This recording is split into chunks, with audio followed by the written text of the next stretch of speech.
Just as a stuck clock is right twice a day, shamelessly globalist and conservative outlets like the Wall Street Journal occasionally get it right. Today they've published this op-ed by playwright David Mamet, pointing out that the incompetence of the so-called experts is the real virus. Personally, I would say demonically infused and propagated fear is the real virus. Nevertheless, this is a good essay. The wealthy and powerful must constantly expand their operations. But even if they let their capital sit, they will need accountants, auditors, stockbrokers, and consultants. How will they choose these subordinates? According to the opinions of other advisors, those closest to the boss will have the most influence, and they can keep it, even in failure, by flattery and deference. This is the case with governmental power. We are all, in a sense, fools, since no one person can know everything. We all have to trust others for their expertise, and we all make mistakes. The horror of a command economy is not that officials will make mistakes, but that those mistakes will never be acknowledged or corrected. What about our allegedly market economy? Who will be held accountable for destroying it? No doubt the destruction was carried out in good faith. I have serious doubts about that, at any rate. But the shutdown didn't accomplish what it was supposed to accomplish. We have seen shameless incompetence rewarded before. Consider Professor Frederick Lindemann, a close advisor to Winston Churchill during World War II. He treasured his access to the Prime Minister. Experts couldn't get near Churchill unless they came through Lindemann. He feuded with everybody he perceived to be a threat, and was especially threatened by Sir Henry Tizard, who helped to develop radar, one of the most useful tools in the war effort. Naturally, Lindemann mocked it. Later, Lindemann dismissed the possibility that the Germans were developing a liquid-fueled rocket capable of bombing London, the V-2. Lindemann was feted and honored to the end of his days. Or consider Joseph Stalin's science advisor, Trofim Lysenko. He, too, had complete access to the boss.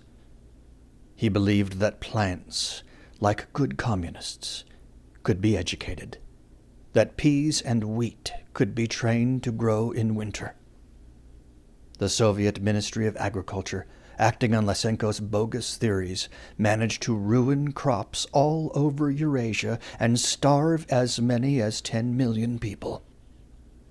Later, his ideas influenced agriculture policy in Mao's China and killed several million more. Lysenko was a talented flatterer. He outlived Stalin and Nikita Khrushchev, dying peacefully in 1976. Now we have climate change and its attendant alarmists.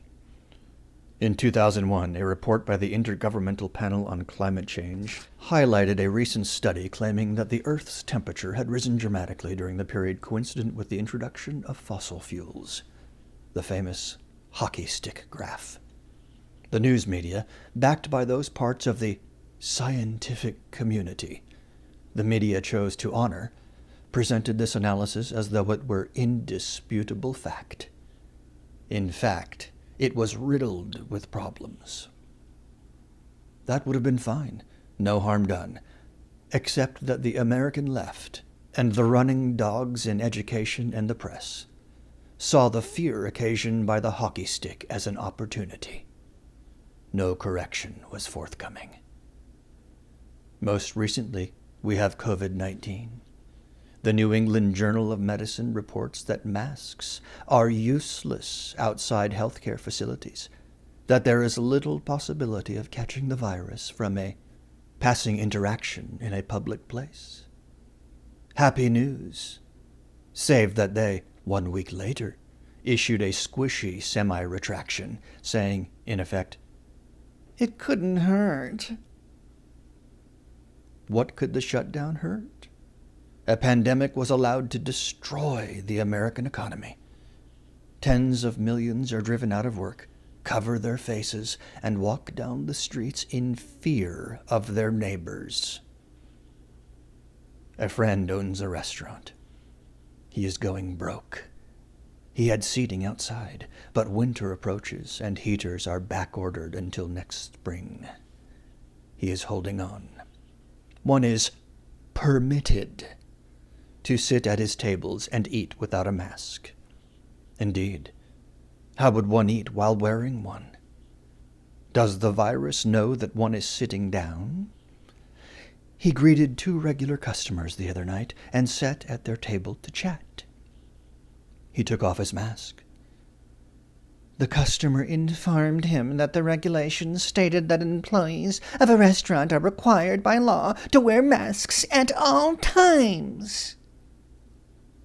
The owner put his mask on and rose. But does the virus know he is an employee of the restaurant? With whom would he argue, being an employee and a proprietor? With the virus? The virus here is government, or at least the incompetents who advise our rulers and cannot admit the legitimacy of dissension. Absent intervention, this virus may eventually kill the host organism. Good man, David. Good man. I can hear many readers and listeners, especially among those who identify themselves as conservatives, as saying, oh, but he's a Hollywood guy, What does he know?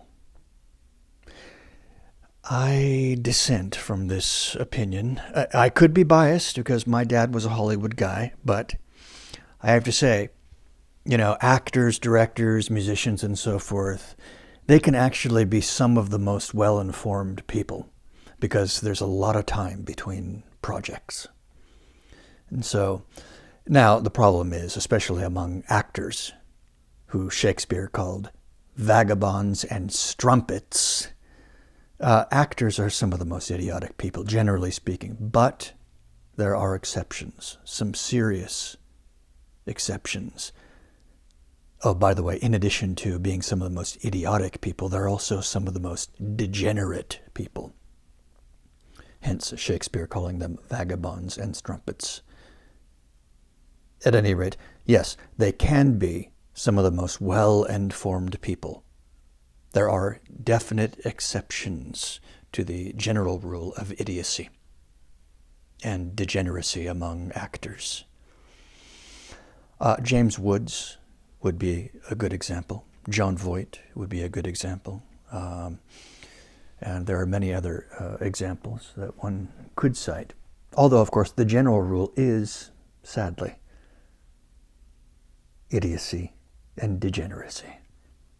But David Mamet, he has, in the last, I think, 10 or 15 years ago, he explicitly identifies himself as a conservative.